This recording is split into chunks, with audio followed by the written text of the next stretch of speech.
What's up, guys? It's Peak Octane here. We have another episode for you of the first round of the Eastern region. We have the first 4 of 8 games, and let's jump into it. With our first game, we have Boston College versus Clemson, and we have Boston College finding their way on the board first to take a 3-point lead over the number 1 seeded Clemson Tigers, but Clemson responds back with a nice touchdown pass to a wide open receiver in the end zone. Take a 7-3 lead. Boston College responds with yet another field goal to cut the Clemson lead down to 1 point. Boston College comes back in the third quarter with yet another field goal to take a 2-point lead. Clemson's offense is struggling, but the running back has some sweet ankle breaking jukes, and he gets some open field, and he gets into the end zone to give Clemson the lead. That is a 5-point lead early in the fourth quarter. Boston College has gotten down the field, and they get into the end zone. That is a touchdown for Boston College. They're going to take the lead back in the fourth quarter. They're going to go for 2 to try and extend the lead to 3, and they get it. That is a 3-point lead for Boston College in the fourth quarter.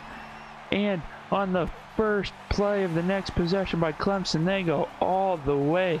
75-yard touchdown. That is a bomb through the air. That will give Clemson a 4-point lead.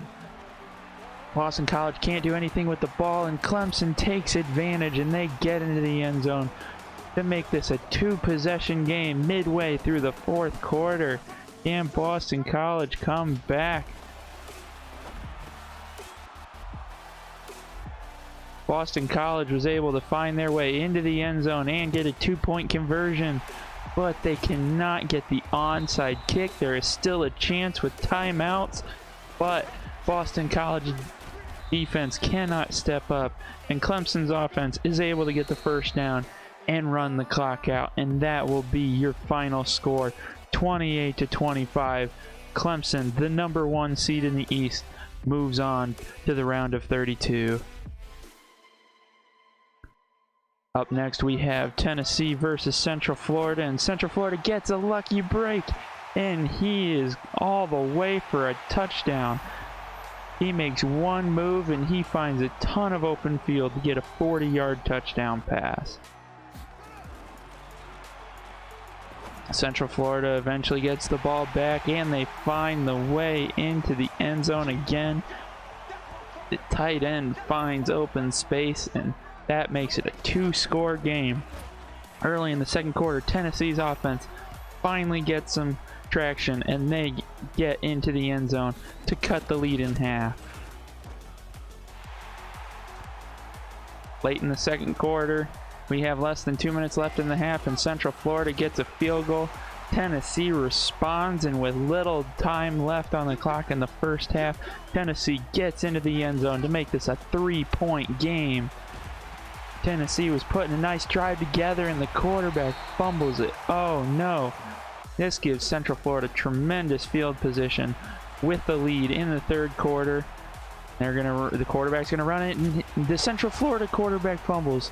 Tennessee gets the ball back, and they're going to get absolutely tremendous field position. And I think that trade of fumbles went in Tennessee's favor. I think Tennessee got better field position out of that. And they take... Oh no, they don't take advantage. They throw an interception near the goal line, and it is returned out almost to the 20-yard line, giving Central Florida the ball. But Central Florida can't do anything and give the ball to Tennessee, and Tennessee takes advantage. They get a 67-yard touchdown. Holy smokes, he had some open space, and Central Florida comes back with a play of their own. He finds space up the middle, and that is going to be a touchdown. That is a touchdown for Central Florida, and they take the lead late in the third quarter. That is going to be a 3-point game for Central Florida going into the fourth quarter.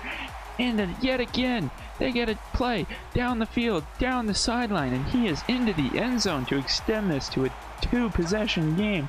That is going to be a 10-point lead for Central Florida in the fourth quarter.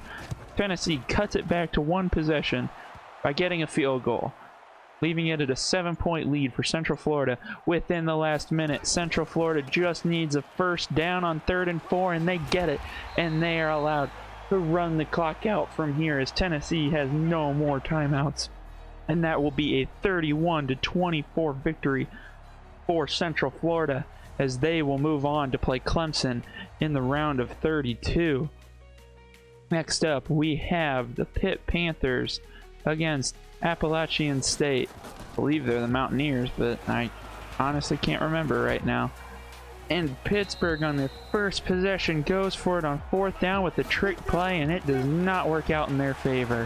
However, Appalachian State gives them the ball right back with an interception, and that will offset the early turnover by the Pittsburgh special teams, and they capitalize by getting into the end zone to take a 7-point lead.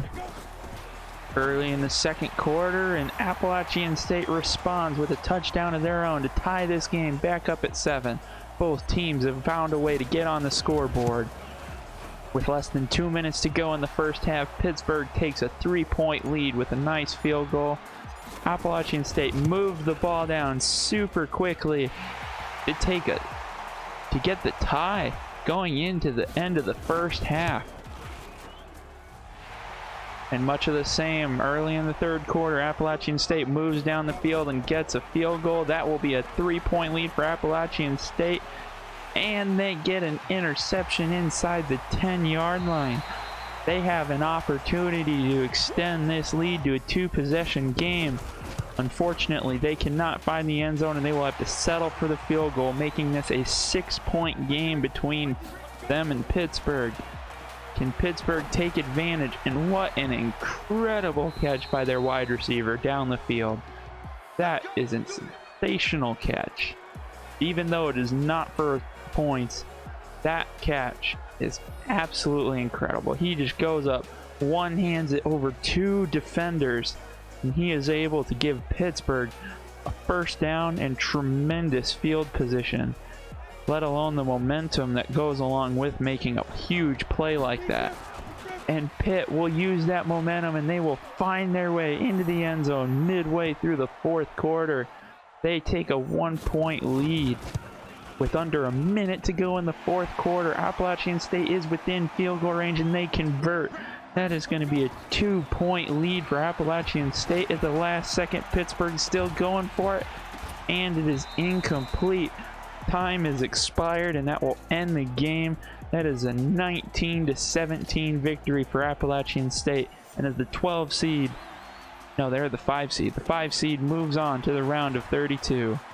Next up, we have Alabama and Marshall. Marshall getting through the play-in round, and Alabama gets a tremendous punt return on the first possession, and that will give them great starting field position. And Tua takes advantage and runs into the end zone himself.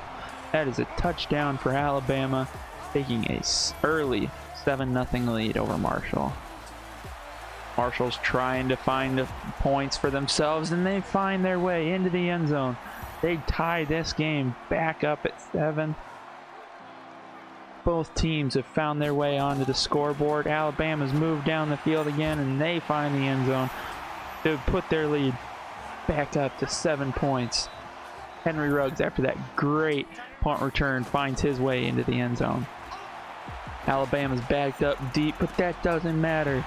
The Tua to Devontae Smith connection connects once again, and they get an extremely long touchdown. That is an 83-yard touchdown for the Crimson Tide, and that is a 2-score game. And this showcases some of Madden's physics problems within the game, but nonetheless, Marshall fumbles, Alabama recovers, and takes it back all the way for a touchdown. That will be a 3-score game. Alabama picks it off with less than 10 seconds to go in the half as Marshall was trying to get into field position to cut into that lead. And that will be a 28-7 ball game at half. Alabama opens up the second half with a touchdown, This is a 4-possession game. Alabama is starting to absolutely bury Marshall, and they get into the end zone again. Yet another touchdown for Bama, and that is a 35-point lead. After a field goal, they extend their lead even further, and they are not done, as within 2 minutes left in the fourth quarter, they put another touchdown on the board, to where we have a final score of 52-7 for Alabama as they move on to play Appalachian State in the round of 32. Now you can see the updated Eastern bracket as we have Clemson moving on to play Central Florida and Appalachian State moving on to play Alabama, with all 4 of those teams fighting for a spot in the Sweet 16. Please don't forget to like and subscribe if you enjoyed this video, and check out all the links down below, including my Twitch channel. Thanks, and bye.